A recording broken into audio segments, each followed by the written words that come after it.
project began in 2010 in Bruges, when I took part on the invitation of Luc Tuymans in his exhibition, what was it called?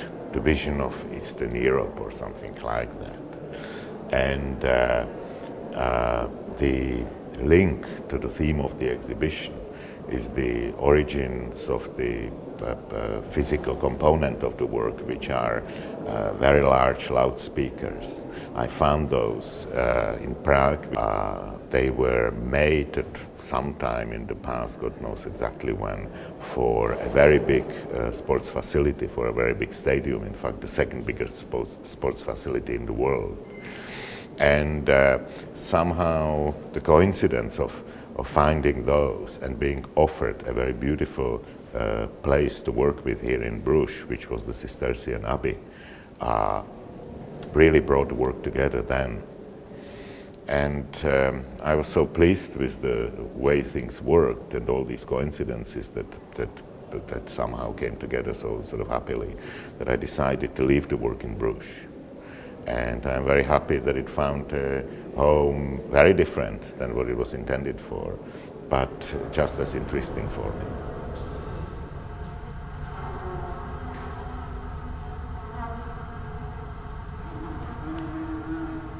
Well, the title comes from, in its way, comes from Bruges too.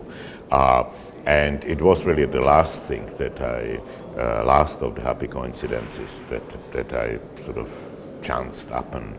It's reference to Hans Memling and the amazing Annunciation painting in the museum here, which I, in my books, it's one of the great paintings of the 15th century. Conceptually, what kind of is at the core of that work, on the one hand, is the kind of function of announcement, of speaking, and of silence, and so on. So the loudspeakers were designed for huge crowds in an architecture in a stadium, which has a lot in common with the architecture of a monastery. It's an architecture which surrounds a space. In the case of the stadium, is the space where, space of action maybe, the center of the stadium. In the case of the monastery, it's the other way around. It's the garden of peace. It's a space of contemplation. But when you think about it, the cloisters of a monastery are very similar to the kind of terraces of the stadium. So the monastery and the stadium are a mirror image of each other, and at the same time, absolute opposites. Even though all these things are not something that would be visible in the work, certainly not once you've repositioned the work into this environment, they were at the kind of core of the thing. Generally in my work, I need these things to tell me what to do. I always say I never had an idea in my life. Ideas come sort of after, inspiration comes after I've done it. So these coincidences often guide the decisions that go into the work.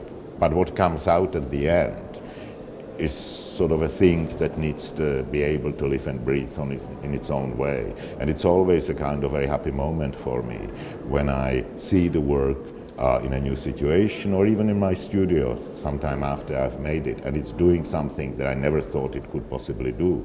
So hopefully this is the case here as well. I'm also a teacher. And I always tell my students, don't tell me what you intended to do. Because if you stick with that idea, with what you intended to do, you will never see what it is that you have actually done. So what I intended to do is kind of now superseded by what the work does.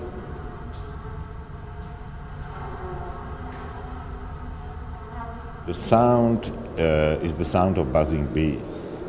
And that was the most difficult thing, because in one way, I already that already came at the stage when I knew what I was doing, but I couldn't really, it took me some time to think of a sound, which is technically sort of feasible, is interesting, is not intrusive, somehow is universal, is recognizable without relying on language perhaps, or music or something like that, or on some kind of cultural sort of, code.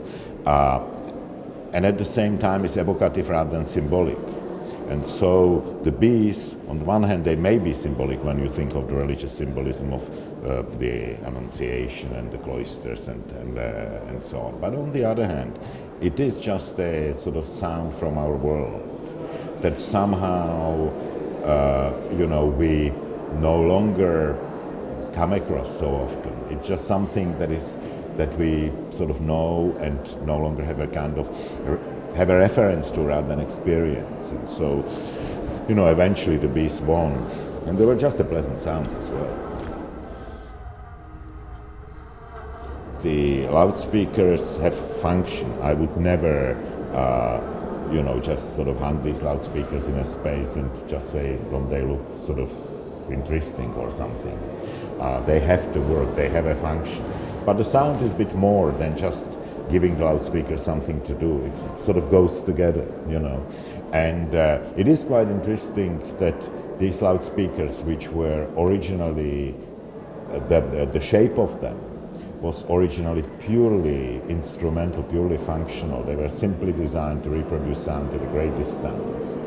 And when I installed them in the monastery, in the abbey, they looked as though they were made for the space. Their surface, the color, the proportion, and I got almost frightened by it, because that's not the kind of thing I do, just as I would never sort of exhibit them that, quote unquote, I would never actually make a shape to go with the architecture.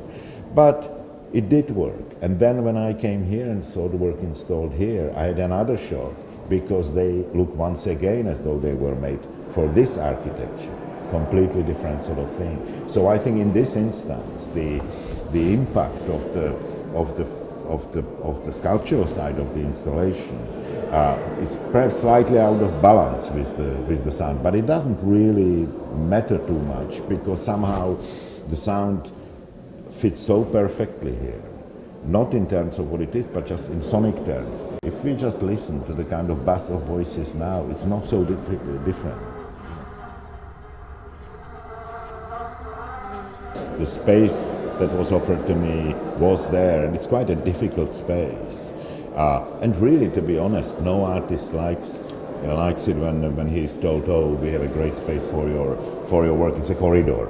And so the space is very constrained. The things were there. There are other technical considerations, the weight of them, how they have to be distributed, the height of them, because it's an escape route, where you can reach to install them, the number of them, which is the kind of number the sound really needs. You couldn't do it with fewer or many fewer, and so on. So there's all these constraints. So in some kind of way, it's a little bit like, just arranging furniture around your bedroom. You already have the bed and the bedside table, and you kind of have to arrange it so that it looks decent. So it's the one thing I haven't had that much control over, but I'm sort of happy with it.